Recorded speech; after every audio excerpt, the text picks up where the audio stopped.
ተመልከቱ። እነዚህን ድሃዎች ተበቀለ። የድሃ ልዩ ነው። የጠላ ሻጭ፣ የእንጀራ ሻጭ፣ የእንጀራ ጋጋሪ፣ ያረቄ ሻጭ ልጅ ሆኖ አሁን አማራን ከአዲስ አበባ ሙሉ ለሙሉ ለቆ እንዲወጣ በፖለቲካ ሰበብ ግማሽ ሚሊዮን ሊትር አረቄ 100,000 ሊትር ጠላ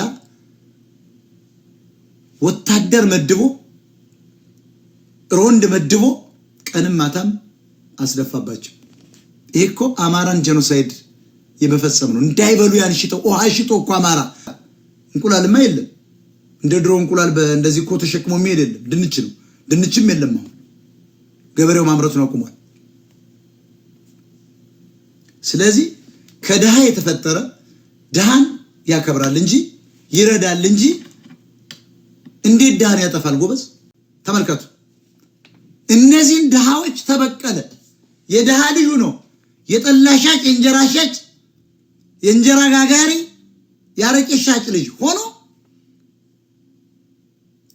ፎቅ የሰሩ ትግሬዎችን ሳይነካ በዚህ በእሱ ከመጣ በኋላ ያለማ ኦሮሞውን ያን ድህነቱን ረስቶት የቅማላ አሁን አማራን ከአዲስ አበባ ሙሉ ለሙሉ ለቆ እንዲወጣ በፖለቲካ ሰበብ ግማሽ ሚሊዮን ሊትር አረቄ 100,000 ሊትር ጠላ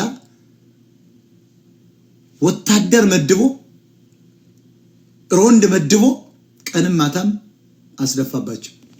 ይሄ እኮ አማራን ጄኖሳይድ የመፈጸም ነው። እንዳይበሉ ያን ሽጠው ውሃ ሽጦ እኮ አማራ ትግሬውስ ረጃጅም ፎቅ በቆሎና በሚጥሚጣ እንቁላልማ የለም። እንደ ድሮ እንቁላል እንደዚህ እኮ ተሸክሞ የሚሄድ የለም። ድንች ነው። ድንችም የለም። አሁን ገበሬው ማምረቱን አቁሟል።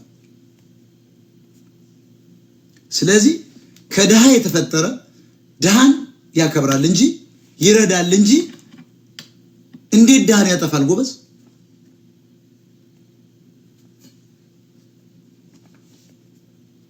እኛ እኮ እየታገልን ያለ ነው ከድሃ ጠንካራ እናቶቻቸው ጠላ ሽጠው ያሳደጓቸው ናቸው። በኋላ ነው ያ ውሽማነት ገባና ባለፈው የገደለው አባቱ እኮ ነው አህመድ ገባ። እንግዲህ አባቱም ሊሆን ይችላል፣ አባቱ አይሆንም እየተባለ ነው። ሊሆን ይችላል። እሱ ግን ሚስት አለው ቤት ውስጥ ኦሮሞ ሚስት አለችው። ያችን የአብይ አህመድ ሚስት ቅምጥ አስቀመጠ ማለት ነው። ፋክት እኮ ይሄ ድሃ ልጅ አሁን መጥቶ በድሃው ላይ ሲጨክን ስታዩ በጣም ይገርማቸዋል። አሁን ደብረጽዮን የተባለ ድሃ ዱቄት ተሸካሚ እንዴት እንደሚንጠራራ ስታዩት እናቱ አረቄ አውጥታ ሽጣ ጠላ ሽጣ እንዳሳደገችው ራሱን ተናግሯል። ግን ጠላ ሻጭ አጠፋ። አረቄ ሻጭ አማራ ስለሆኑ ተበቀለ። አማራ በታሪክ አይቶት የማያውቅ መከራ ውስጥ ራሱን በራሱ ከተተ።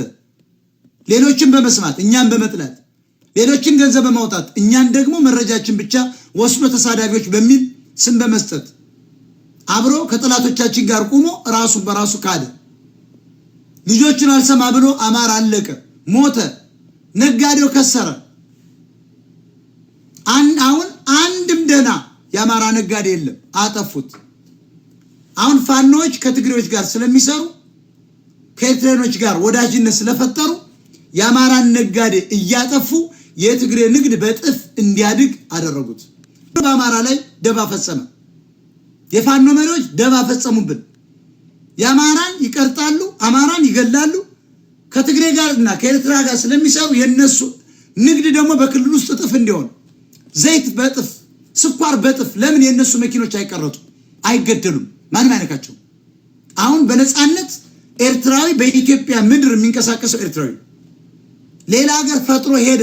ወደብ የዘጋ ወንበዴ 2 ሚሊዮን ተመልሶ መጥቶ ሀገሪቷን ተቆጣጥሯል። እናፍራለን። እንዳንድ አማራ ተወላጅ እኔ ከአማራ ተወለድኩ ማለት ይደብረኛል። አሁን አማራ ህዝብ በዘመኑ አይቶት የማያውቅ ያገዳደል አይነት፣ ያፈነቃቀል አይነት፣ የረሃብ አይነት፣ የውርደት አይነት፣ አስክሬኑ የመከተፍ አይነት በዓለም ላይ ልብስ የለም። ምንድነው ይሄ? ሰው የለም። በእውነት እስካሁን አማራ ባለው ታሪክ አማራ ተብሎ ንግስና ይዞ ዓለም ተፈጥሮ አገር እስከመራ ድረስ እንዳሁኑ በዚህ 7 ዓመት ውስጥ በዚህ 28 ዓመት ውስጥ ተዋርዶ አያውቅም።